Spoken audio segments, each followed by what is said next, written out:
I'm Pete Waterman, the oldest record producer in the world.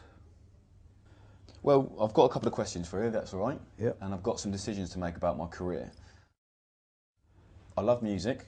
I can play a little. I wouldn't say I'm naturally talented, but really want a career in the music industry. I've been told to choose more of a safe career path and something a little bit more realistic.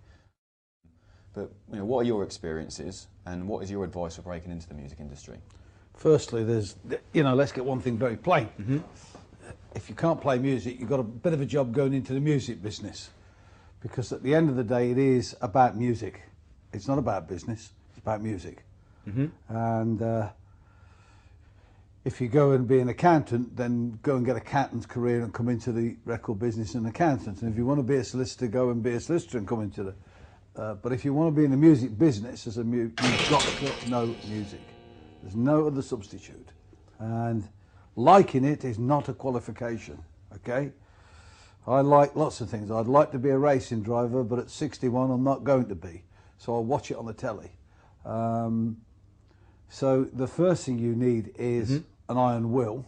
You've got to have an iron will, because you'll be told no far more times than you'll ever be told yes. And you've got to have a determination and a self-belief. Self-belief is the most important thing. Do you think there's any particular qualifications that may help me in this industry? Yeah. Music. It's always the same thing, everybody says, I can sing. Well, can you? Can you really sing?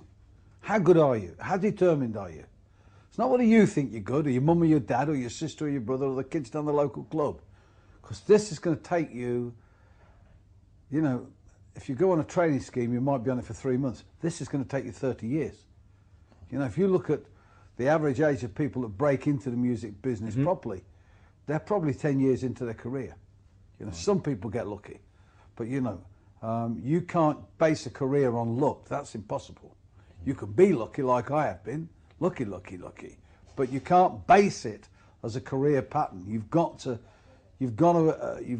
approach it as a business. So what did you do to get to where you are today? You have to understand, the business that I got into 40 years ago was a completely different ballpark to today. There were probably 4 times as many companies. There were lots of little feeder companies that you could come through and learn your skills and work your way up. That's not the same anymore. Today, unfortunately, in all businesses, cash is king. And the quicker you learn, the quicker you're able to earn for your employer, the more likely you are to keep your job.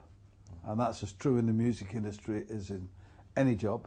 It is a tough, cutthroat business, Do you think it will help me trying to do like sort of free work experience? Trying to get down to, is it London I need to go to, and go and work with companies and try and get that life experience while I'm young?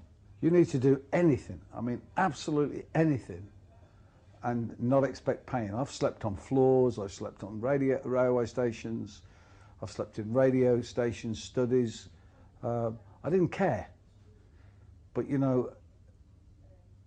whether it was whatever it took, I had to do it. I needed experience.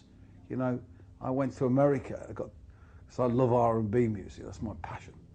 And I don't know whether you noticed, but I'm not black, so it wasn't a career path that was well chosen. But to learn about R&B, there was no point being in Coventry. I had to go to what was then the R&B capital of the world, Philadelphia. So I went and knocked on a door. It was an all-black company. They thought I was, taking the mickey. But they liked me. They liked my enthusiasm. They liked my knowledge of their product. So they gave me a job. They didn't pay me. I think they paid me in lollipops, if I remember right. But, I spent 6 months there and came back with probably more knowledge than anybody my age in the music industry at that point. And came back, of course, because I'd been working with some huge acts that were just breaking in Britain. So I got onto Radio 1, and I'm suddenly this expert from Coventry on Radio 1 who's worked in Philadelphia. And you know what? I started getting offers. Now, I lost every bit of penny of my savings, but that's the risk you have to take. Oh, I think that knowledge has been great. Thanks a lot for your time. Pleasure.